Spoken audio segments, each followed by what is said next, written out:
네, 아침 말씀 묵상입니다. 오늘은 11월의 첫 번째 날입니다.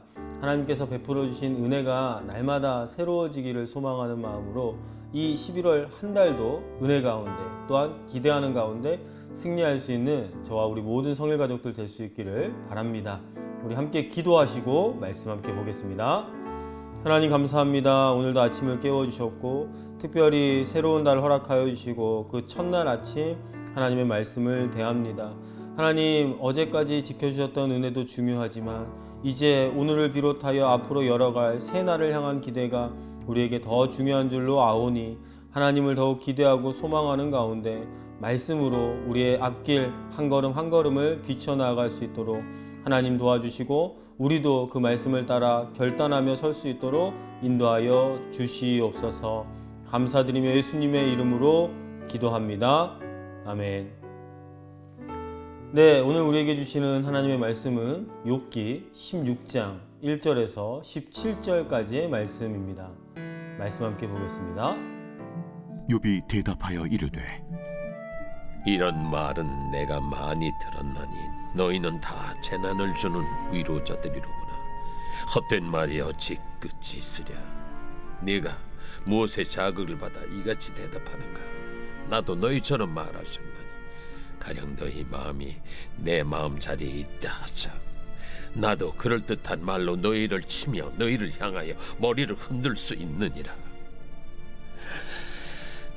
그래도 입으로 너희를 강하게 하며 입술의 위로로 너희의 근심을 풀었으리라.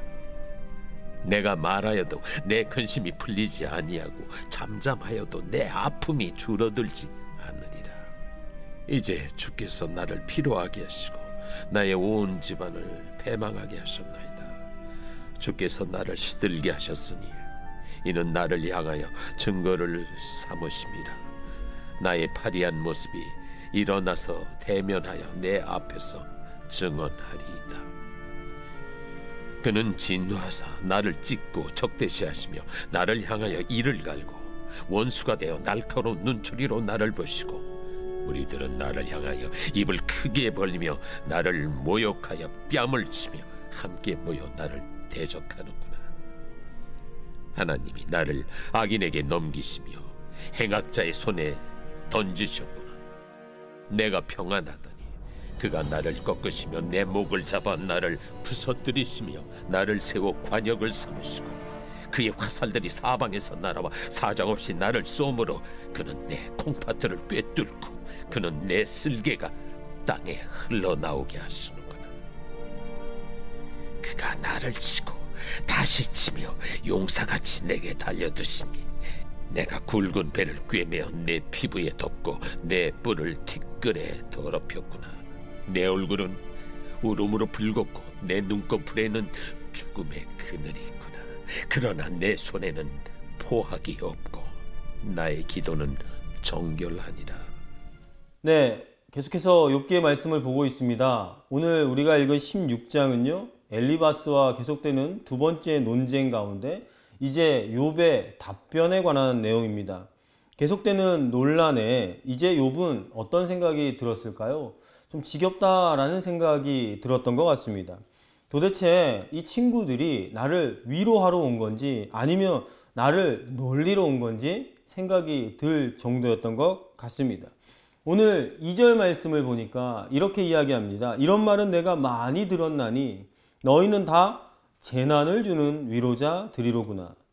자, 다 아는 얘기고 다 맞는 얘기라는 것이에요. 그리고 그런 말을 너무나도 많이 들어서 이것은 내게 더 이상 도움이 되지 않는 빈 말들 뿐이다 라고 한탄하는 거죠. 여러분, 아무리 좋은 말이라고 할지라도 그것이 능력 있는 말이 되기 위해선 그 사람의 마음을 움직여야 하는 거죠. 그러므로 오늘 이 이야기들은 더 이상 능력 있는 말이 아닙니다. 그러니 아무리 많이 해주어도 소용이 없는 것이겠죠. 오죽하면 욥이 계속해서 이렇게 이야기하지 않겠습니까? 4절 말씀입니다. 나도 너희처럼 말할 수 있나니 가령 너희 마음이 내 마음 자리에 있다 하자. 나도 그럴듯한 말로 너희를 치며 너희를 향하여 머리를 흔들 수 있느니라. 자, 입장이 바뀌었더라면 나도 지금 너희가 내게 하는 것처럼 똑같은 말로 할 수 있을 거야 라는 거죠. 그런데 이러한 말이 어떤 말이라고요? 나를 위한 것이 아니라 오히려 나를 대적하기 위한 말로 계속해서 논쟁을 벌이고 있으니 친구들이 욥을 위로하기보다는 계속해서 욥을 가르치려 하고 욥을 훈계하려고 하고 있다는 것을 욥이 한탄하는 거죠. 이 이야기를 들은 친구들은 어떤 마음이었을까요? 아마 여러분 친구들도 답답했을 것입니다. 친구들의 논리가 무엇입니까? 욥이 이러한 고통과 고난 가운데 있는 것은 욥의 죄 때문이라는 거죠. 그러니 욥의 친구들은 빨리 죄를 뉘우쳐야 되는데, 그리고 하나님께로 돌아오기만 하면 모든 것이 다 해결될 텐데 고집을 꺾지 않는다라고 한탄했을 겁니다. 그런데 욥은 어떻습니까? 그렇지 않다라는 거죠. 왜냐하면 욥에게 고통의 근원은 하나님이라고 생각했기 때문입니다. 본문 8절 말씀인데요. 주께서 나를 시들게 하셨으니 이는 나를 향하여 증거를 삼으심이라. 나의 파리한 모습이 일어나서 대면하여 내 앞에서 증언하리이다. 욥은 자신이 이렇게 피골이 상접한 이유가 바로 하나님께서 고난을 주신 증거라고 이야기하기 때문입니다. 고난을 주신 분이 하나님이에요. 그런데 자꾸 하나님께로 돌아가라고 하니 나는 하나님을 제대로 붙잡고 있었는데 그 하나님이 고난을 주셨는데 도대체 어디로 돌아가라는 이야기입니까? 라고 한탄하는 거죠. 그러니 욥이 할 수 있는 기도는 무엇입니까? 하나님, 저를 더 이상 때리지 말아주세요. 더 이상 고통을 주지 마세요 라고 기도할 뿐이라는 것이죠. 애곡하고 통안의 눈물을 흘릴 수밖에 없는 것이에요. 그러니까 여기서 계속되는 두 가지의 생각들이 있죠. 절대 만날 수 없는 생각인데요. 하나는 욥은 하나님께서 자신을 벌하시는 분이라고 생각하는 것과 친구들, 욥이 지은 죄로 벌을 받고 있다 생각하는 이 두 가지의 생각이 절대 만날 수가 없는 것이죠. 자, 그러면 우리도 이 이야기를 보면서, 이 본문을 보면서 어떤 마음을 가져야 할까요? 우리가 오늘 이 본문을 통하여서 다시 한번 알아보기를 원합니다.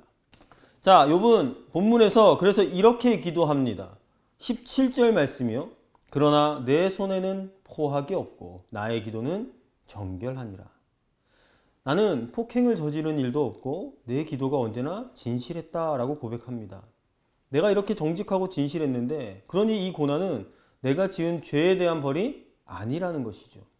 그러니 욥에게 있어서 가장 큰 고통은, 가장 큰 시련은 무엇일까요? 자식을 잃고 재산을 잃고 병에 걸려서 신음하는 것?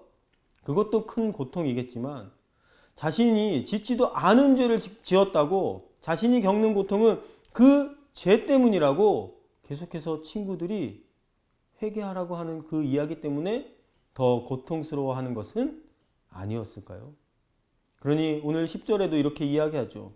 무리들은 나를 향하여 입을 크게 벌리며 나를 모욕하여 뺨을 치며 함께 모여 나를 대적하는구나.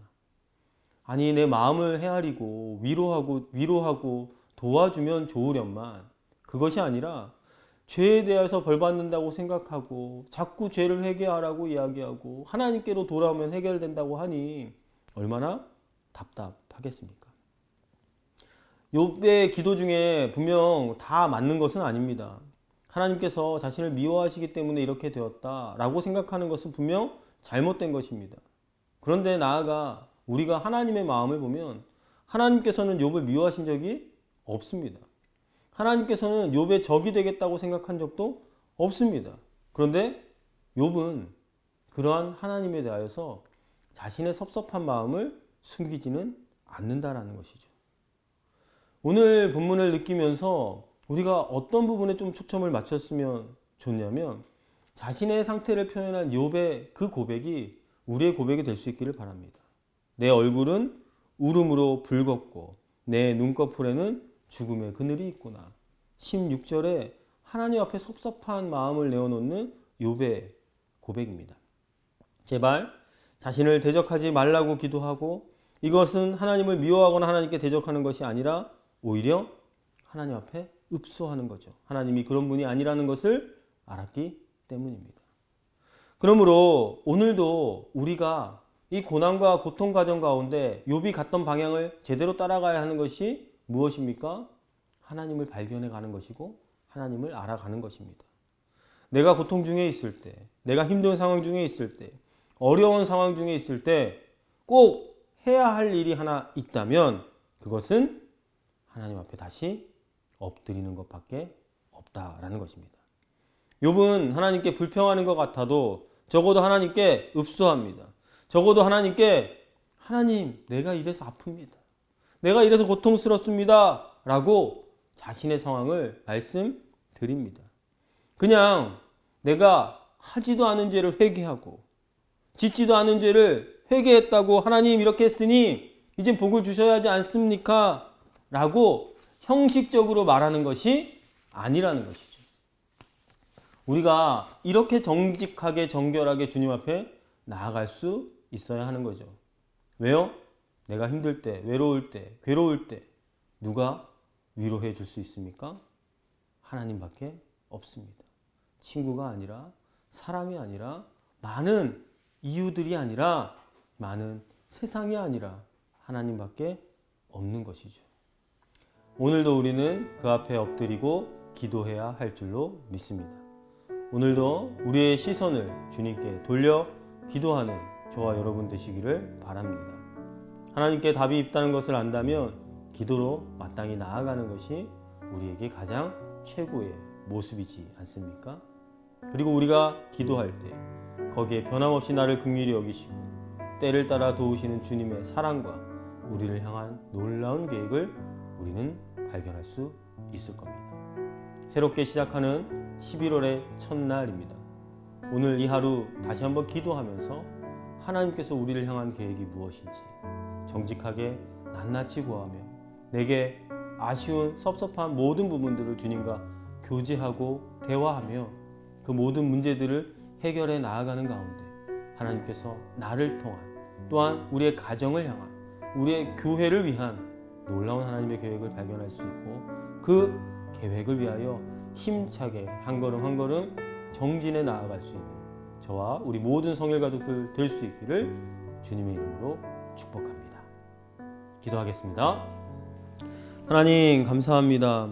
하나님 우리가 오늘도 주님 앞에 함께 말씀을 보고 기도하기를 원합니다.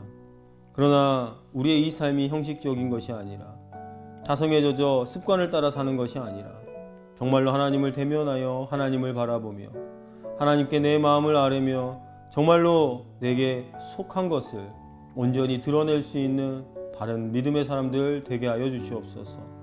세상과 또한 교회와 하나님을 번갈아 이웃하는 삶이 아니라 정말로 온전히 하나님께만 집중할 수 있는 자들 되게 하여 주옵시며 오늘 욥의 모습처럼 우리가 기댈 수 있고 의지할 수 있는 분은 하나님밖에 없사오니 우리의 시선을 돌려 주님을 바라볼 수 있는 온전한 기도자가 다 될 수 있도록 축복하여 주시옵소서. 그리하여서 이 한 달도 하나님의 은혜 가운데 우리가 한 걸음 한 걸음 내디딜 수 있도록 하나님 우리의 인도자가 되어 주시옵소서. 감사드립니다. 예수님의 이름으로 기도하옵나이다. 아멘. 네, 이제 개인적으로 말씀 더 묵상하시는 가운데 기도의 제목 가지고 기도하시고 교회와 나라를 위한 기도도 잊지 마시길 바라겠습니다.